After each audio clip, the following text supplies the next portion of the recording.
Travailler pour MSF est une expérience gratifiante qui pourrait même bouleverser votre vie. Cependant, en raison de la nature de notre travail, vous pouvez être exposé à des risques bien plus élevés que chez vous en ce qui concerne votre sécurité et votre sûreté. En vous engageant avec MSF, vous acceptez de travailler dans des environnements présentant potentiellement des menaces accrues en termes de sécurité et de sûreté.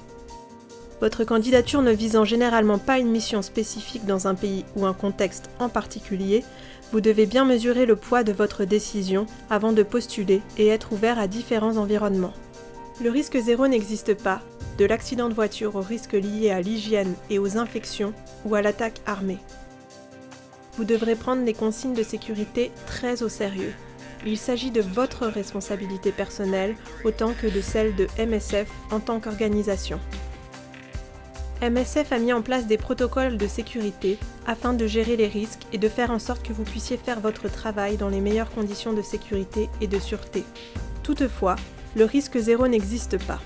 Travailler pour MSF est un choix, mais cette décision doit être prise en connaissance de cause. Quelle que soit votre expérience avec MSF, il vous incombe de lire toutes les informations transmises avant votre départ et de vous renseigner par vous-même sur votre pays de mission avant de prendre votre décision. Il se peut que vous ne soyez pas à l'aise pour travailler dans certains contextes où les conditions de sécurité sont particulières. Dans ce cas, vous pouvez refuser la proposition de mission en expliquant les raisons de votre choix. Votre décision n'affectera pas votre évolution professionnelle chez MSF, car les conditions de sécurité peuvent changer à tout moment. Lorsque vous serez sur le terrain, il est de votre devoir de signaler à votre superviseur tout événement qui vous paraît étrange ou inhabituel. De plus, vous êtes personnellement responsable de respecter scrupuleusement nos consignes et règles de sécurité. Votre comportement et votre attitude, que ce soit pendant ou en dehors de vos heures de travail, sont votre meilleure protection contre d'éventuels incidents de sécurité. Vous représentez MSF 24 heures sur 24, que ce soit au sein de votre équipe ou en dehors du projet. La diversité du personnel et le fait de travailler et de vivre ensemble dans un espace restreint peuvent créer des tensions. L'environnement multiculturel, les pratiques différentes, les conflits interpersonnels éventuels peuvent avoir un impact sur la sécurité.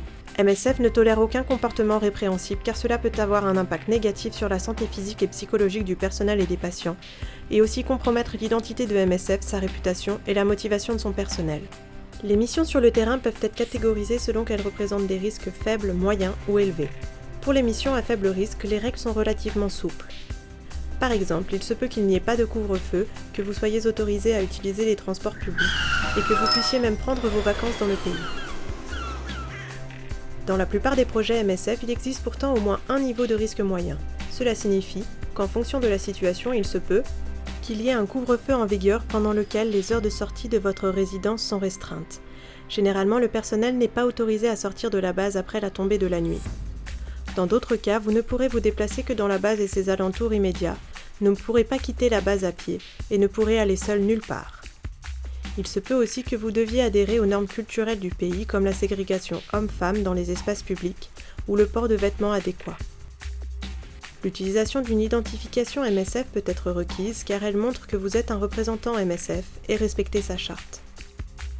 Par ailleurs, dans les situations avec un niveau de risque moyen, on vous demandera de rester joignable à tout moment par radio ou sur votre téléphone mobile et de signaler régulièrement vos déplacements.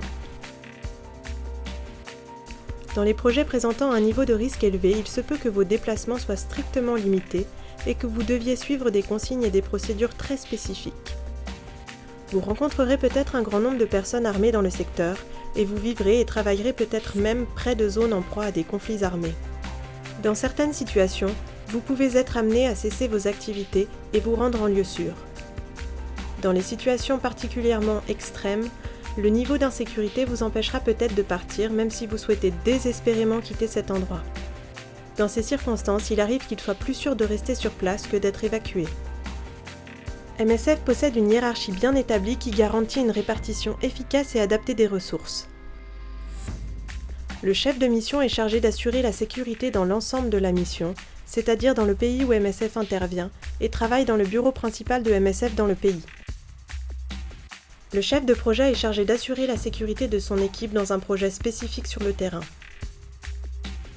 Cette personne reste à tout moment informée de la situation dans le projet, évalue continuellement la sécurité et la sûreté du personnel et s'assure que tous respectent les règles en vigueur. En moyenne, un projet compte entre 4 et 12 volontaires internationaux et jusqu'à 200 travailleurs locaux avec lesquels ils font équipe. La sécurité est l'enjeu de tous. En cas de problème de sécurité, les décisions suivent un ordre hiérarchique strict. Le chef de mission et le chef de projet sont responsables de la sécurité et le personnel doit suivre leurs consignes. Même si nous faisons de notre mieux pour assurer la sécurité, nous ne pouvons offrir aucune garantie sur ce point. Nous faisons notre possible pour comprendre les risques liés à l'endroit et au contexte dans lesquels nous intervenons, minimiser les risques autant que nous le pouvons, faire en sorte que ceux qui prennent des risques le font en toute connaissance de cause. Si vous n'êtes pas prêt à travailler dans différentes situations comme des environnements instables ou des urgences, il se peut que MSF ne soit pas la bonne organisation pour vous. Mais beaucoup disent que travailler pour MSF est une expérience particulièrement gratifiante. On ne travaille pas pour MSF dans l'unique but de partir à l'aventure ou de faire un job sympa, mais pour offrir les meilleurs soins possibles à des personnes dans le besoin. Cela consiste donc à faire preuve de solidarité envers ceux qui, souvent, n'ont personne d'autre vers qui se tourner. Votre présence auprès de ces femmes, hommes et enfants en période de crise leur envoie un signe fort, cela leur montre qu'on ne les oublie pas.